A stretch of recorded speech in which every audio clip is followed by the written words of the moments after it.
Assalamu alaikum. We are the Group 2, Models of Community Organization.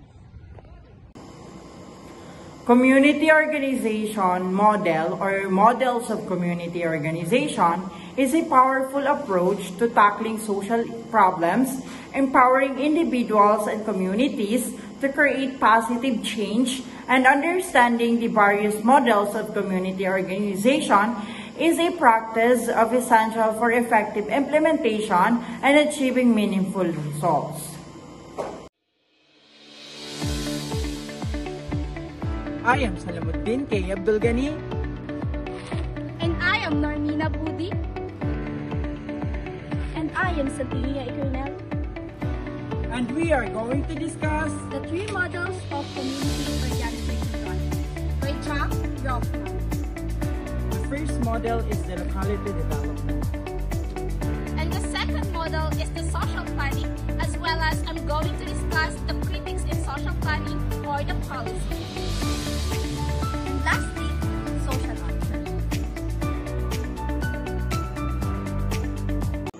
Locality development is an approach to community change that emphasizes broad participation from local residents in identifying goals and taking action. It operates on the belief that sustainable and meaningful progress happens when people within a community actively engage in shaping their future rather than relying solely on external interventions.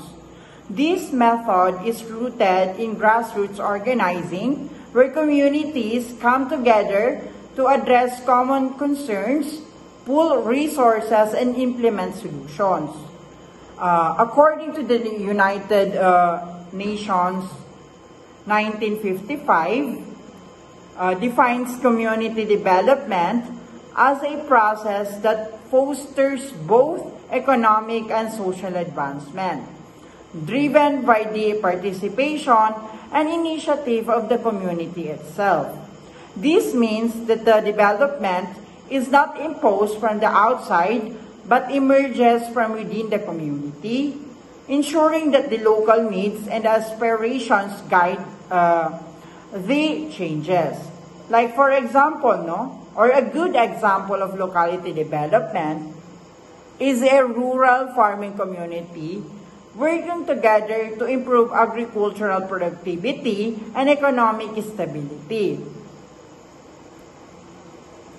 Suppose a village faces challenges such as a low crop yields due to outdated farming techniques, So instead of waiting for the government aid or external organizations to dictate solutions, the villagers form a cooperative where they organize meetings to discuss common agricultural issues and seek knowledge from the agricultural experts or government extensions workers.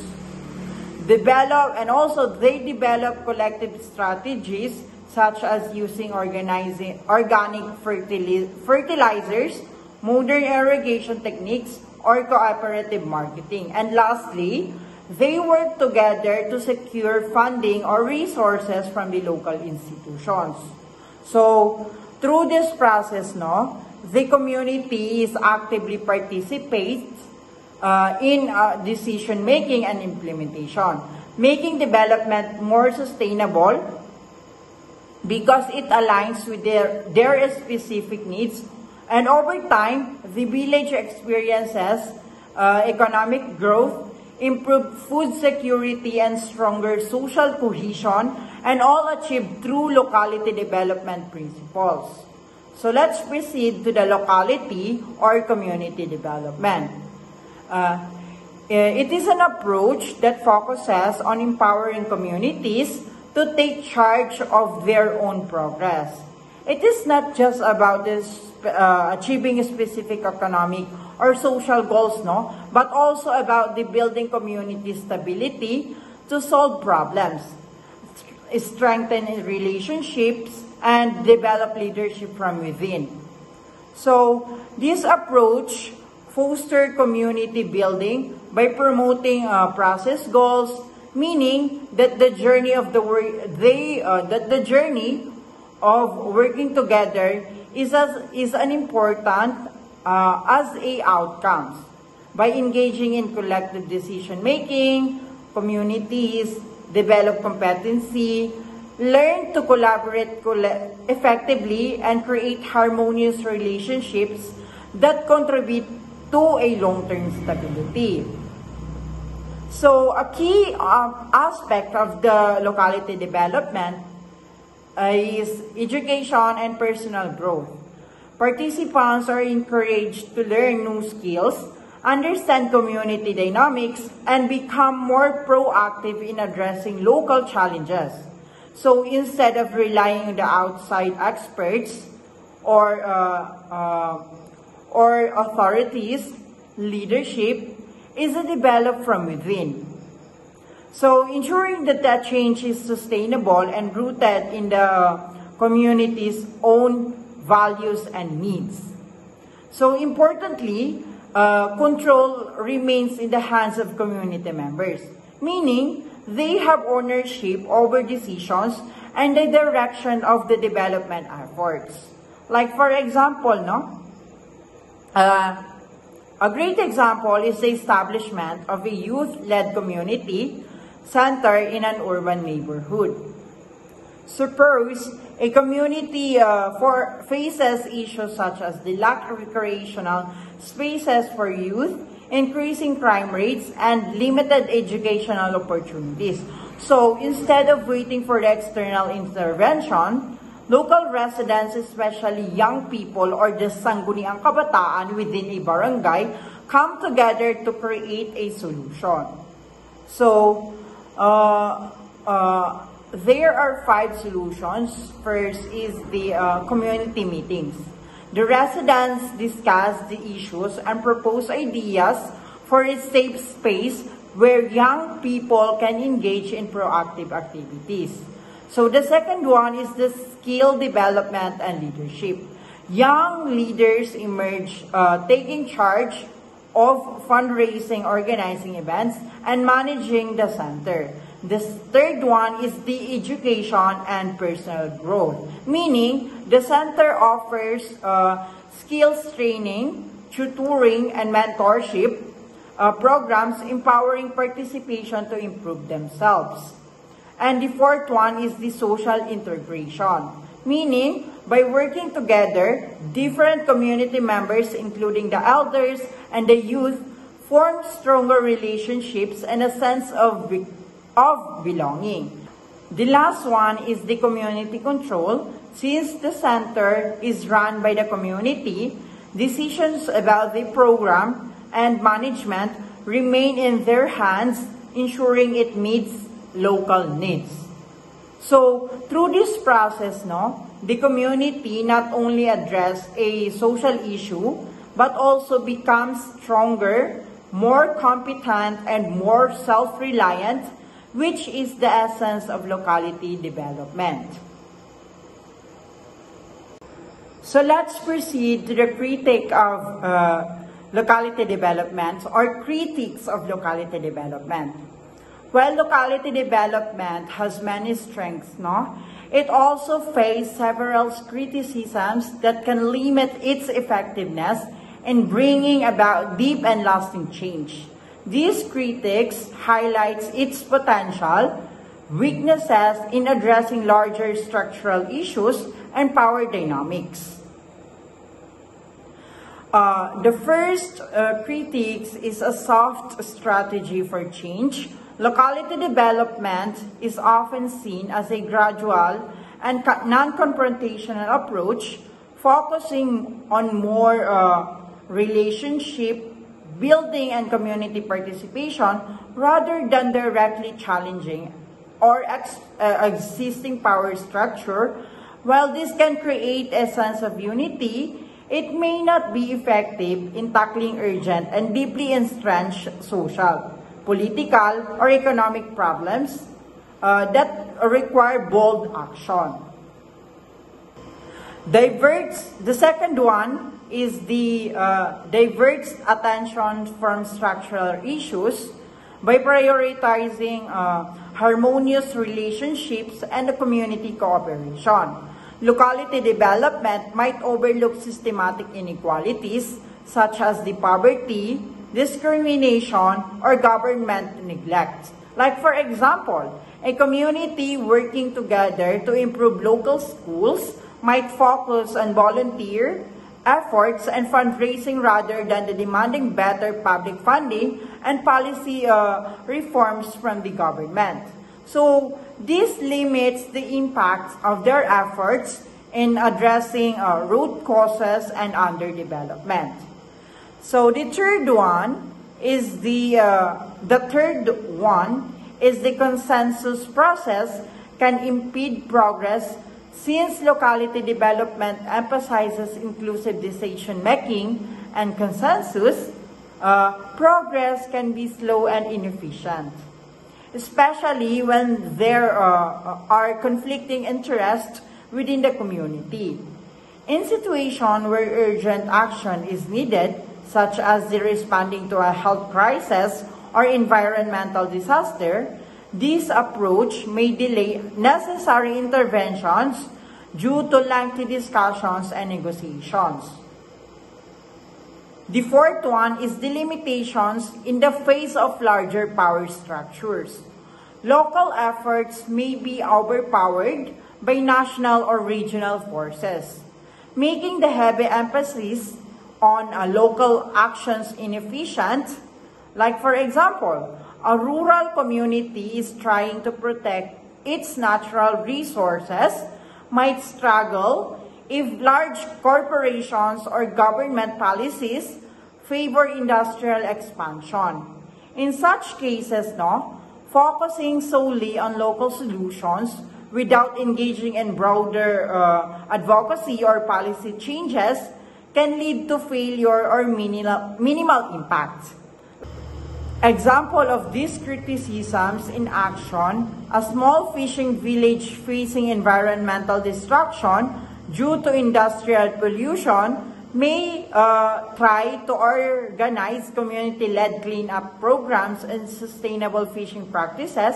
However, if the real issue is large-scale population from factories owned by powerful corporations, the community efforts might only address symptoms rather than the root cause, without policy advocacy or legal action.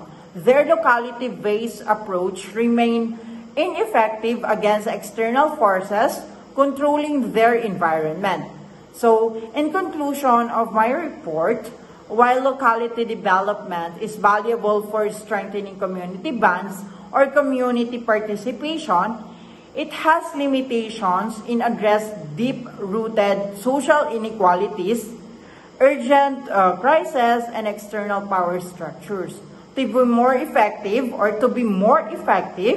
it often needs to be combined with policy advocacy, political engagement, and broader systematic change efforts. So that's all my report. Thank you for listening. Okay, so now let's move on to the second model of community organization practice, which is the social planning. Now, so unlike locality development na very participatory and people-centered, si social planning naman is a structured, technical, and expert-driven approach to solving social problems. No, so dito, hindi lang simpleng community discussions ang batayan ng interventions. Instead, it relies on data gathering, research, and professional expertise to create well-planned and evidence-based solution. So now, we have here 6 key characteristics of social planning. So let's break it down one by one. Now, so first key characteristics of social planning is to emphasize a technical process of problem solving. So si social planning is all about structured, rational, and evidence-based decision making. So it follows a scientific approach where social problems are analyzed and addressed through data collection, expert consultation and policy formulation. For example, no, so kung may problema sa malnutrition, no, sa isang barangay, hindi lang magpapamigay ng relief goods yung gobyerno. No, so instead, gagamit ng social planning, no, para malaman yung root causes kung kulang ba sa access sa healthy food, no, mahina ba yung kita ng pamilya, or walang sapat na health programs, no. So the government and experts will then develop a long-term solution, no, like feeding programs, livelihood projects, and nutrition education, no, to systematically address this issue. Now, so the second key characteristics of social planning is, sabi nga dito, it is rational, deliberately planned and controlled change. No, so lahat ng intervention sa social planning ay carefully designed and implemented step by step. No, so walang biglaang projects, no, bago kumilos, no, siguradong pinag-aaralan at pinagplaplanuhan muna. No, so for example, no, sa issue ng traffic congestion, no, so hindi pwedeng basta-basta lang magtatayo ng flyover kung saan lang maisipan, no. So instead, may urban planning studies, no, traffic simulations, and feasibility assessment, no, para ma-ensure na tama at effective yung solution. So, yung ganitong approach is iniiwasan siya, no? Iniiwasan yung trial and error, no? At of course, pinapaganda yung implementation ng policies. So, the next one is, sabi dito, assembling and analyzing data to solve social problems. No, so, unlike other models, no, si social planning is heavily depends on statistics, research, and case studies, no, to determine the best course of action. No, kung, for example, kung may mataas na crime, no, crime rate sa isang lugar, so hindi pwedeng hulaan lang yung solusyon. So, social planners will gather crime statistics, no, analyze root causes, for example, unemployment, lack of youth programs, and drug abuse, no. So, and of course, kinoconsult din nila yung mga criminologists and policy makers, no, to create an evidence-based crime prevention program. So, hindi pwedeng hula-hula lang, no. Lahat ng solusyon is backed by data. So, the next key characteristics of social planning is, sabi dito, presupposes that change requires experts planners. No, so, social planning assumes that solving social problems requires professionals, no, such as social workers, economists, urban planners, and policy makers. No, so for example, no, kung may problema sa lack of healthcare access, no, so hindi lang basta community members ang gagawa ng plano. No, so kailangan ng involvement ng, for example, public health experts, no, para sa best medical solutions, yung mga economists, no, para sa cost analysis ng healthcare system, no, so as well as yung mga social workers, no, para sa community outreach and education. No, so itong approach na to is ensure niya na yung interventions are scientifically sound and professionally designed. So the fifth one is it is heavy reliance on needs assessment, decision analysis, and evaluation. No, so hindi pwedeng one time big time, no, yung projects, no. So bago magsimula, kailangan ng thorough needs assessment. No, so pagkatapos ng implementation, kailangan namang i-monitor kung effective ba yung program. No, so for example, no, kung may may inilunsad na skills training program, no, para sa unemployed youth, no, so hindi ito matatapos sa training lang. No, so kailangan pang i-assess kung relevant ba yung skills na tinuro, no? Of course, kailangan din i-evaluate kung nagkaroon ng trabaho yung mga participants. And of course, no, kailangan din i-adjust yung programa kung hindi effective yung original plan. No, so si social planning, no, binavalue niya yung continuous improvement para siguradong may real impact ang interventions. No, so the last key characteristics of social planning is it is building community capacity does not play a central part. No, so unlike locality development, no, where community members take the lead, si social planning is more expert driven. No, so meaning the focus is on professional solutions rather than community empowerment. No, so for example, sa isang urban housing project, no, so imbes na hayaan yung community members na mag-decide sa design and implementation, yung urban planners at engineers ang gumagawa ng plano. Of course, it is because they are the expert, no? So they are expertise, no, in this matter, no? So although yung community consultation is sometimes included, no, so hindi ito yung main focus ng social planning. So now, while social planning is structured, research-based, and expert-led, it also has some major criticisms. So the first critiques of social planning or policy is it assumes that social problems are easily definable and responsive to professional intervention. So minsan, yung mga problema sa community is masyadong complex. So hindi basta masusolusyonan ng technical approaches lang. So for example, no, kahit may magandang housing project, no, para sa urban poor, kung walang sapat na livelihood opportunities, baka bumalik lang sila sa informal settlements, no, dahil wala silang pang-sustain, no, sa life nila, no, sa bago nilang tirahan. So the second one is it does not consider constituency politics. So, social planning often ignores the political dynamics in a community. So, kahit may magandang plano, no, kung may resistance mula sa local politicians or powerful stakeholders, no, maaaring hindi ito maipatupad ng maayos.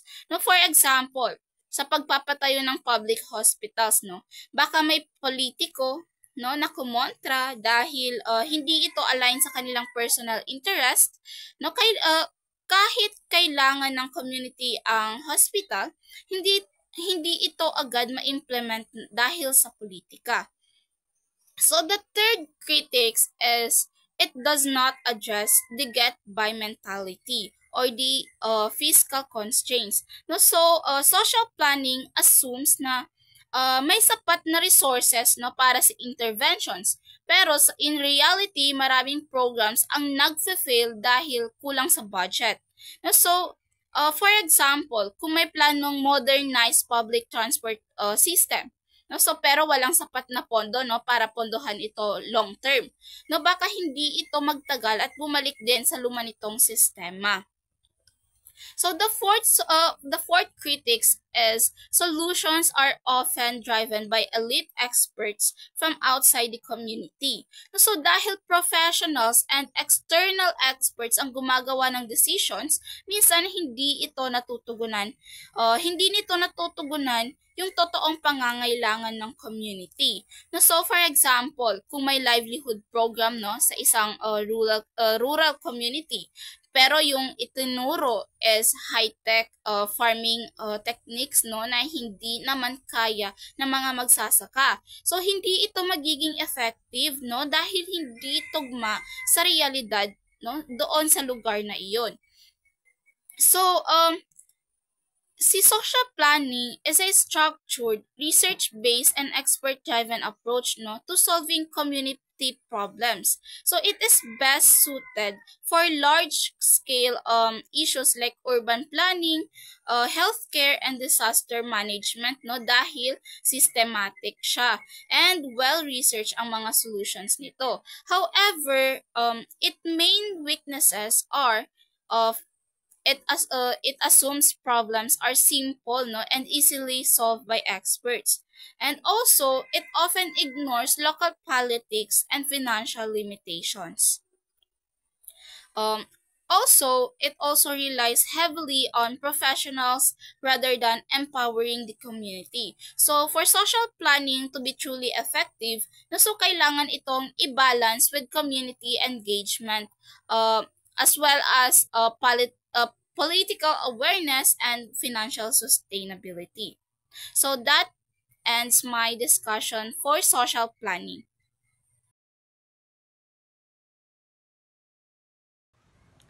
Community organization practice address community challenges, promote social justice, and improve the quality of life for all residents. Good day everyone, I am Santinia Ikernel and I'm going to discuss one of the models of community organization practice. Anyways, we have three models of community organization practice by Jack Rothman. The first one is locality development, and second one is social planning, and of course lastly my topic, which is social action. So kapag sinabi nating social action, when we talk about community organization, it is the idea na ang mga disadvantaged groups of people sa community is kailangan nilang ma-organize. Kapag sinabi nating organize, collective siya na action. Hindi lang siya simpleng individual protest, but involved dito ang organized efforts ng madaming tao. And of course, para mag-demand sa society sa kung ano yung kailangan or dapat mabago within their community.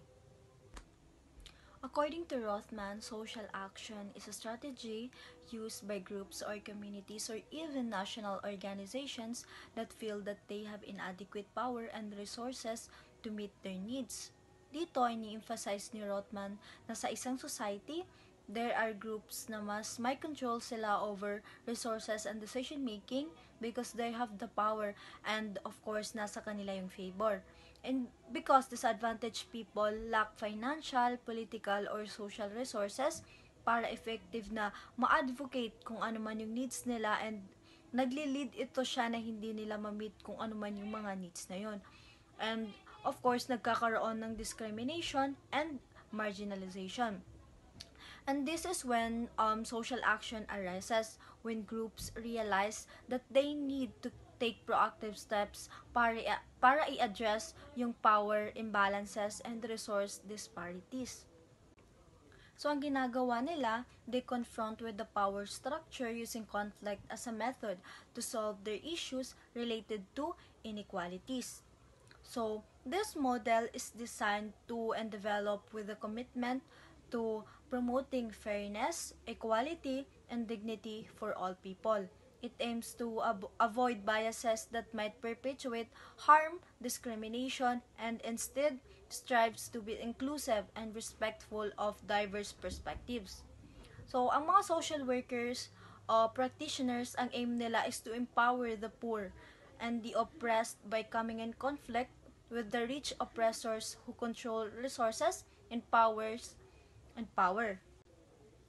Kapag sinabing coming in conflict, it talks about taking a stand for justice, like pagre-raise ng awareness, demanding accountability, advocating for change, supporting community organizing, and challenging discriminatory practices, even if it means challenging powerful individuals or systems. So, ginagamit itong model na ito to correct the social problems of the marginalized communities or yung mga taong excluded from the participation in society. They lack opportunities from resources and opportunities. The purpose of this model is to bring about meaningful change that benefits marginalized communities, like redistribution of power, resources, or decision-making in the community.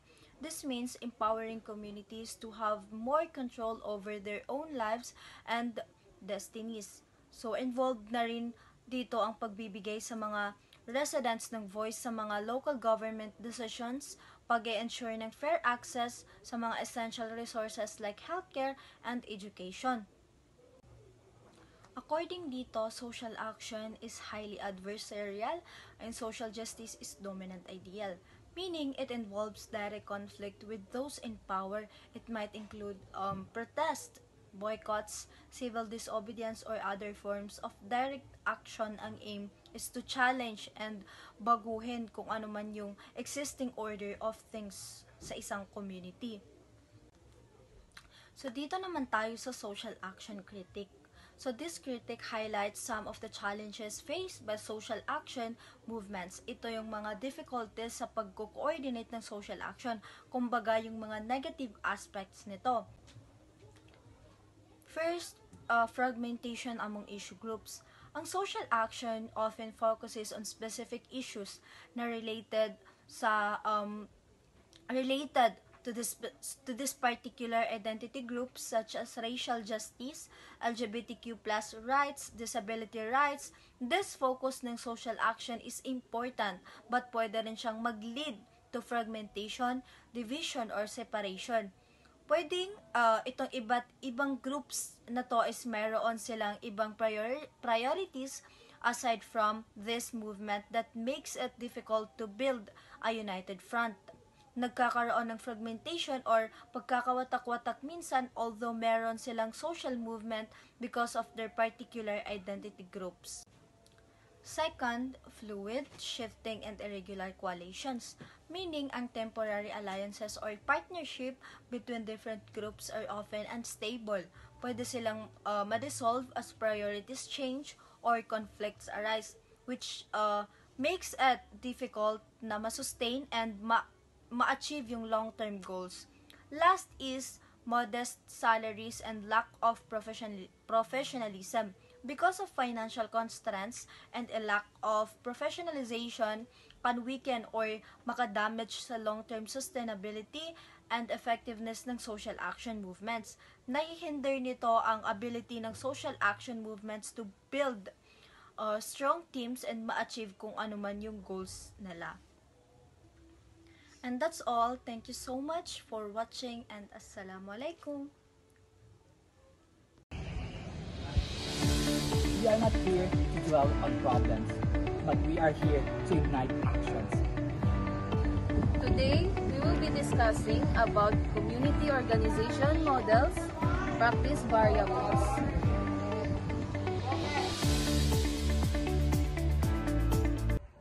Hi everyone, good day. My name is Amridin Ebus and now I am going to discuss the community organizing, the practice models, variables. So community organization is a fundamental approach in social work that empowers communities to address their needs, challenges, and aspirations.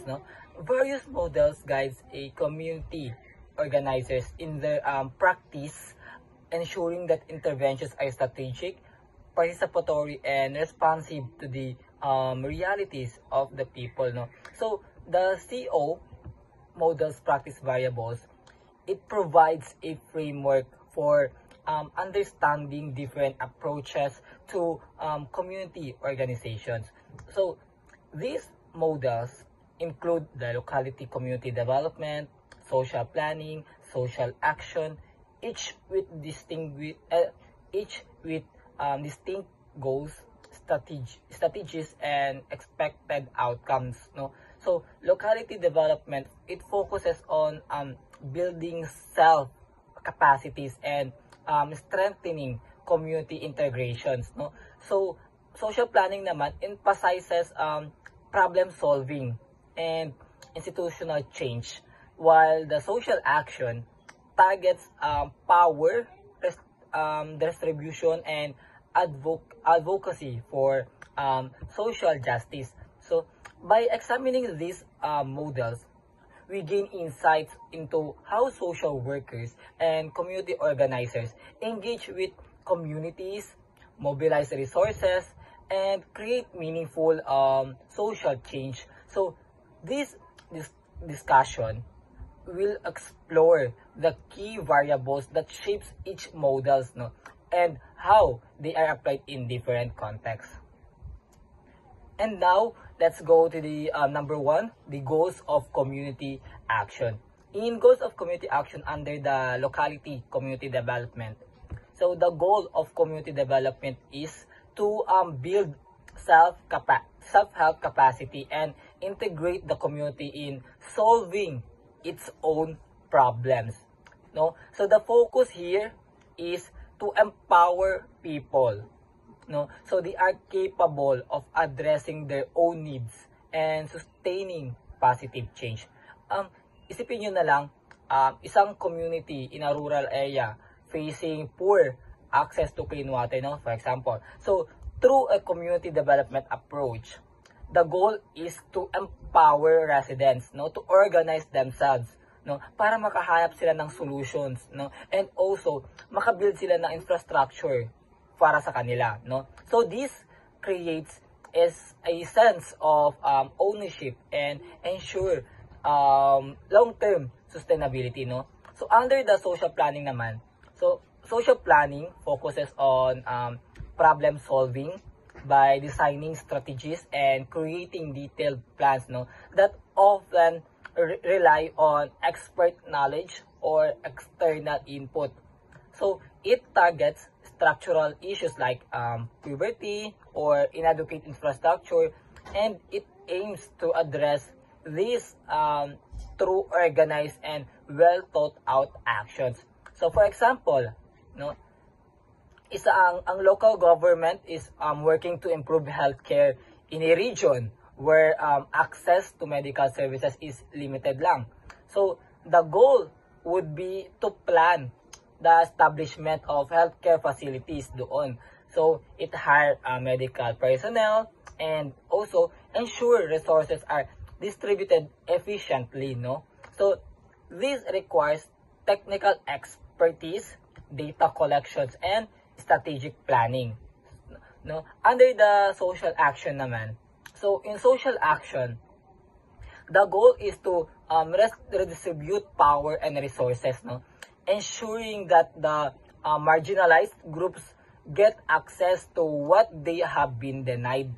So social action is often initiated when a community faces several injustices or oppression and needs to take action to challenge and change those power structures.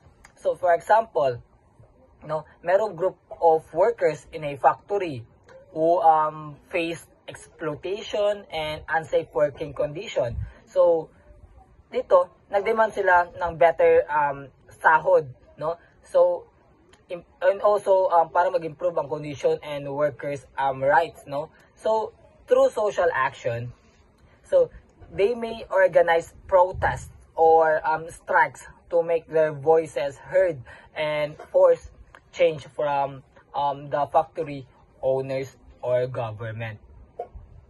And next, number two, the assumption about the community and problem conditions. So under the locality community development, the assumptions in locality community development is that communities can come together to solve their own problems, no, if they have the necessary support. So it betters in the community ability to adopt, mobilize resources, and take actions on their own issues. For instance, in a community that struggles with waste management, no, it is assumed with some guidance, the people can set up recycling programs or organize cleanup drives, no. So this approach assumes that people are capable of organizing themselves, no, to improve their environment. So given their the proper tools and motivation. Under the social planning naman, social planning assumes that the community's problems are systematic or structural, and that professional expertise are careful planning are required to solve these issues. No, it believes that problems like poverty, poor education, and environmental degradation require strategic intervention by experts, no, often through laws or policies, no. For example, merong region na merong crisis sa water. So they assume that experts, advice, and planning are needed to build a large scales, no. So syempre, para ma-sustain din ang water supply system doon sa lugar. So technicians, engineers, and planners assess the situation, no. It create a system design and work with the community to implement the solution. So the social planning dito lang kailangan pa rin ng tulong ng experts, no, para ma-solve yung problem. So under the social action naman, in social action, the assumption is that social problems are a result of an unjust power structure that oppresses or marginalizes certain groups. So this issue cannot be solved through traditional means, no, and require direct confrontation and redistribution of resources of power. So, for example, consider the case of a group of indigenous people who have been denied access to ancestral land by a corporation. So, the assumption here is that the root cause of their problem is the corporation's power, which has been displacement and marginalization, no. So social action will seek to challenge this power imbalance through protests, legal battles, and advocacy. So the social actions lang naman is parang dito na kailangan mong umaksyon sa mga nakikita mong problem na meron sa community, no. So like ang iba dito, 'di ba, ang alam lang nilang action or only way para marinig ang kanilang boses is mag-protest sila or the legal battles and advocacy, no, para marinig ang mga boses nila. And next naman, number 3, the basic change strategy. So under the locality community development, the strategy here is to encourage community involvement and participation in the change process, no. So the community itself is the key agent of change, no.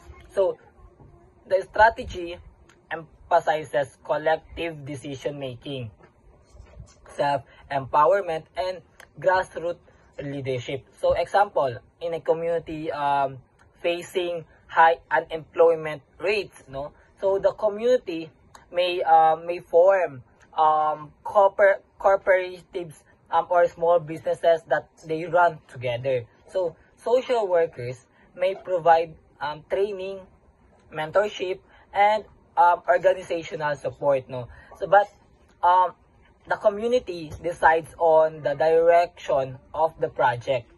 So the community is expected to take the lead in identifying solutions and implementing themselves, no. So dito sa locality community development, dito nakapokus siya sa community, which parang dapat boses ng community ang nasusunod, no. Parang kung merong problems, dapat sila ang makakaisip kung ano ang solutions. Dapat sila makakagawa kung saan. Sila rin makakaisip kung saan sila kukuha ng resources. And pwede rin naman kung anong resources sa community is gagamitin nila. So that's the locality community development under the basic change strategy. So sa under naman na sa social planning, no, the change strategy in social planning is structured and systematic problem solving. so involving experts and planners, no. So the strategy emphasizes the careful gathering of data, problems, and creating specific, often detailed plans to address these issues. So it tends to be more formal and relies on research to develop interventions. So, for example, a community with inadequate public transportation, no? So the change strategy would involve comprehensive research on transportation needs, the existing infrastructure, the traffic patterns, and the potential funding, no? So experts in urban planning would then devise a long-term public transportation strategy, no? Include the construction of bus routes, the rail lines, or the ride sharing programs. So under the social actions naman, the change strategy in social actions is to mobilize large numbers of people to directly confront the structures causing injustices, no? So this might involve the protests, the sit-ins, the petitions, or other forms of activism aimed at raising awareness and demanding change, no? So the strategy may also target institutions, corporations, or government bodies that hold power. So for example nito, merong grassroots movement advocating for racial equality, no? So may organize marches, protests, and sit-ins to demand change in the policies related to the police brutality or the systematic racism, no? So the change strategy focuses on confronting authority through direct actions and mobilizing public support, no, to challenge the status quo. And number 4, the characteristic change tactics and techniques. So under the locality community development, no, the characteristics tactics in community development are centered or on consensus building and direct communication, no. Social workers facilitate discussions, encourage dialogue, and support decision-making processes, no, that involves the entire community, no. The aims is to reach agreements and ensure that everyone is involved in the change process. For example, neighborhood that in town hall meetings to discuss issues like crime or lack of public parks, no. Through facilitated discussion, community members come together, no, to agree on possible solutions, such as setting up a neighborhood watch programs or fundraising for a park, no. So this approach requires a lot of listening and compromise, no. So under the social planning naman, the characteristic tactics here are more focused on gathering information, expert analysis, and logical decision making, no. So the social planners might use surveys, interviews, statistical methods to assess problems, no. So their decisions are based on data and formal procedures, no, rather than informal or community-driven solutions. So to address high dropout rates in a school district, for example, planners might gather data on students' performance, social economic factors, teacher-student ratios, and community resources. So they then develop a detailed educational plan, no, that may include tutoring programs, additional teaching trainings, or after-school activities. So based on their research and findings. Under the social actions naman, social actions tactics involve confrontation, direct action, and negotiation. So social activists works to raise awareness, build solidarity, and pressure decision makers, no, through marches, rallies, and strikes, no. The goal is to crystallize public opinion and force those in power to make change, no. For example, an environmental activist group might organize a protest in front of a corporation's headquarters that is polluting a local river. So the protest would draw attention to the issues, bring media coverage, and pressure the corporations to stop polluting. So the activists might also demand stricter environmental regulations from the government. So, in conclusion, the locality community development, it focus on empowering communities, no, para ma-solve ang kanilang sariling problema through participation and consensus. While the social planning naman, it is driven by the expert analysts. So, and structured problem solving, no, to address the large scale or the systematic issues. So, social actions naman is confrontational, aiming to redistribute power and challenge oppressive structures, no, through collective actions. So, each approach has its own strengths and limitations, no, and the choice of models depends on the specific needs of the community, no, and the issues at hand. So, social workers and community organizers must assess the context first and decide which approach will be most effective in creating lasting change. Hello everyone, I am Norsen Isra, and for today's video we're gonna talk about my topic, which is the continuation of the community organization models, practice variables. So number 5, practitioner roles. So the role of practitioner roles varies depending on their specific field, but generally they are responsible for providing professional services or care to their clients or patients. So here, locality development, we have enabler, catalyst, teacher of problem-solving skills. So halimbawa, enabler,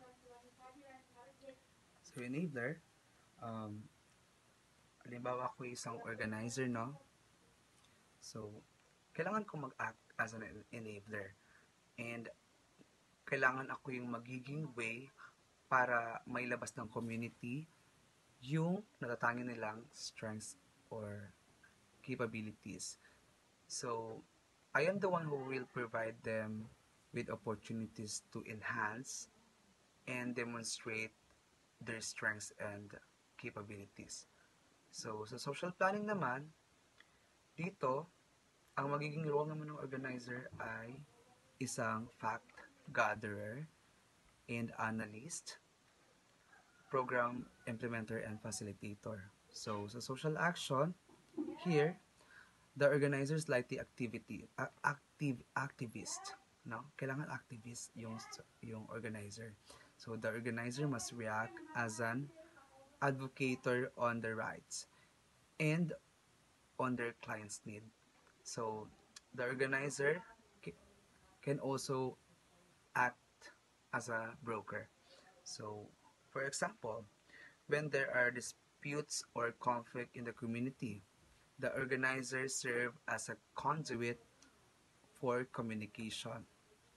And at last, the organizer act also a negotiator and partisan. No? So, number 6, concept of client's role. A client role refers to the position of an individual or organization that engages the services of another entity to fulfill a specific need, essentially acting as the customer who pays for the receives the product or service, and is responsible for clearly communicating their requirements and expectation throughout the process. So, locality development, we have participants in an interactional problem-solving process. So, sa social planning naman, we have consumer or recipients of services. And social action, we have employers, constituents, members. So, number 7, rather, boundary definition of the community client system.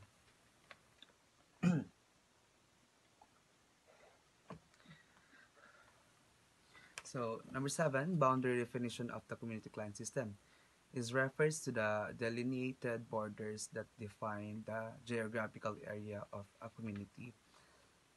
These boundaries can be determined by various factors such as cultural, social, economic, or administrative criteria, and can influence the planning, resource allocation, and community development strategies. So here, locality development, we have total community geographic entity is the client system. So the usual target here is the total geographic community, and geographic community is a group of people who share a geographic location and some common ties. So social planning, we have consumer or recipients of services. Total geographic community or some functional subparts. So it's either total community or community segment, or including functional community. So sa social action, so social actions, we have community subpart segment. So here, community segments same as social planning, because here the target is focuses on the individuals who have been bullied and deprivation for their rights or for their needs.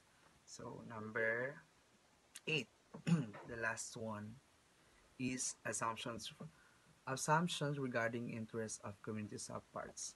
So when discussing assumptions regarding interests of community subparts, in general, it refers to the idea that various groups within a community may have different needs and priorities even if they belong to the same larger community. Excuse me. So this means that not all members of community will necessarily have the same interests or objectives when it comes to addressing problems or pushing for change. So therefore, in order to effectively address their concerns, organizers must carefully consider the diverse perspectives within a community. So sa locality development, we have reconcilable and responsive to rational persuasion, communication, and goodwill. So sa social planning, no pervasive assumption about degree of intractability of conflicting interest. So sa social action, interests among community subparts are at variance and not reconcilable coercive influences be applied. So that's it. Thank you so much.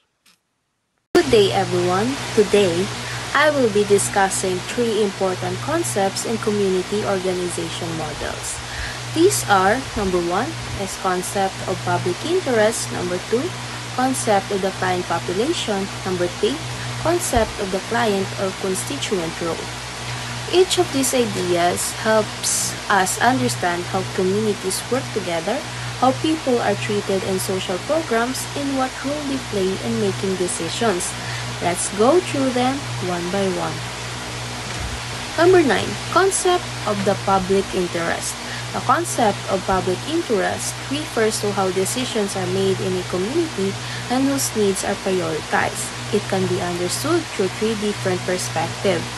First one is rationalis unitari, This approach believes that decisions should be made collectively by a broad section of the community. The focus is on general welfare and decisions are reached through cooperation and discussions. For example, in a small town, residents come together to discuss how to address their growing waste problem. Through open discussions and a voting systems, they agree to implement a stricter waste segregation and recycling program to benefit everyone. Second is the idealist unitary. This perspective prioritizes decisions based on knowledge, facts, and theories rather than public opinion.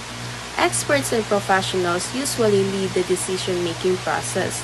For example, in a farming community, agricultural experts introduce modern planting techniques and better irrigation systems to improve harvest.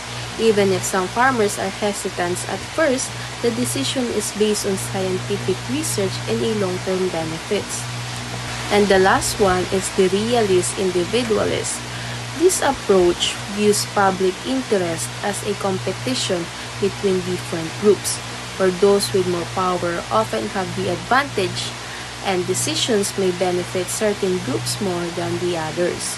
For example, a large corporation pushes for the construction of a factory in a rural area, promising economic growth. However, local farmers oppose it due to concerns about pollution. Despite their protests, the corporation's influence ensured the project moves forward, favoring business interests over environmental concerns. Number 10 is the concepts of the client population. These concepts refers to how people in a community are viewed in terms of the services and programs provided to them. There are 3 ways to understand this. First one is client substance that can be developed. In this view, people are seen as capable individuals who, with the right guidance, can develop their skills and improve their situation.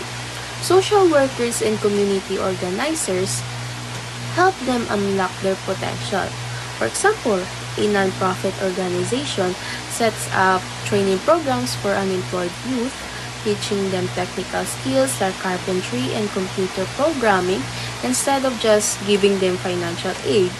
And the organizations help them become self-sufficient. The second one is client as consumers of services. Here, people are seen as recipients of services rather than active participants. They receive benefits but they do not have much control over the process or decision making. For example, a government agency distributes free meals to low-income families every week. While this helps with hunger, the families are not involved in finding long-term solution or learning skills to sustain themselves. And the last one is clients as victims of the system. This perspective sees people as trapped in a system that limits their opportunities. They may struggle due to structural issues like poverty, discrimination, or lack of access to resources. For example, a group of factory workers is paid extremely low wages, but they cannot leave their jobs because they have no other employment options. The system is set up in a way that makes it difficult for them to escape poverty. Number 11. Concept of the client or constituent role. This concept focuses on the role of individuals in community programs or services. It describes the level of involvement that clients or community members have in decision-making and problem-solving. First one is the active participants. In this role, people are directly involved in planning, decision-making, and implementation. They work alongside community organizers to find and apply solutions to their issues. For example, a neighborhood is facing frequent flooding due to poor drainage. Instead of waiting for the government to fix it, residents form a group, raise funds, and work together to improve their drainage system. Next one is the recipients of services. Here, people simply receive help without contributing to the decision-making process. They are passive beneficiaries rather than active problem solvers. For example, a health organization provides free medical checkups in an underprivileged community, and the residents benefit from the services, but they are not involved in organizing or improving healthcare access in the long run. And the last one is the decision makers. In this role, community members take charge of defining their own goals and creating policies that affect them. They are empowered to shape the direction of programs and services. For example, a group of local farmers forms a cooperative where they decide on fair pricing, crop distribution, and financial support instead of relying on middlemen or external help. They manage their own economic growth. In conclusion, understanding these concepts help us see how different communities function and how people are involved in decision making. The best approach is to empower communities to take an active role in shaping their future rather than just receiving assistance without involvement. When people are given the chance to participate, develop their strengths, and make their own decisions, they can create lasting solution to their problems. I am Maleha Muhammad and I will be discussing the categories of public interest as presented by Glendon A.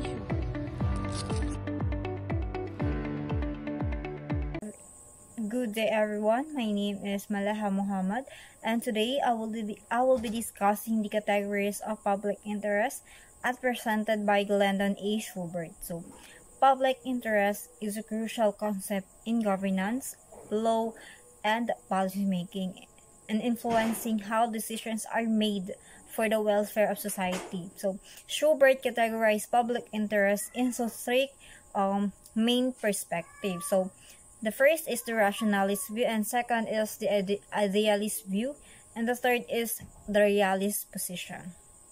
Rationalist view prioritizes logic and objective reasoning in determining what benefits the public. So, the idealist views emphasize moral values and ethical consideration in defining the common good. On the other hand, the realist position naman sees public interest as shaped by power structures, practical constraints, and competing interests. So in this presentation, I will explain each of these perspectives in detail, highlighting their significance and impact on governance and policymaking. So let's begin.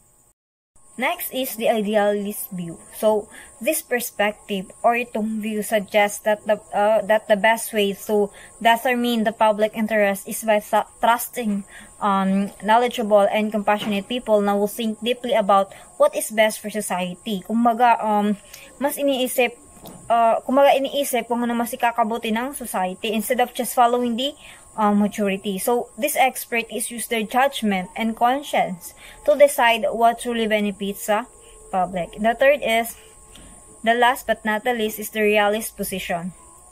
So, this view sees society as a place where kung saan many different groups have competing interests. So, there is no single public interest, rather, what is considered good for the public is just a temporary compromise between these different groups. So, since yung interests keep changing and the public interests also keep changing over time.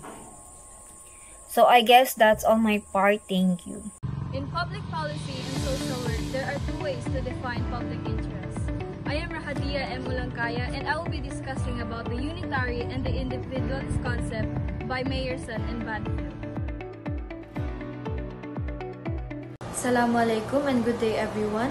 I am Rahadia M. Mulangkaya, the last reporter of the Group 2. So for my topic, I'm going to discuss about the unitary and individualist concepts of public interest by Meyerson and Banfield. So in social work practice, the concept of public interest is super important kasi it guides how social workers create interventions para sa kabutihan ng isang community. So according to Meyerson and Banfield, there are two different ways to define public interest, the unitary concept and the individualist concept.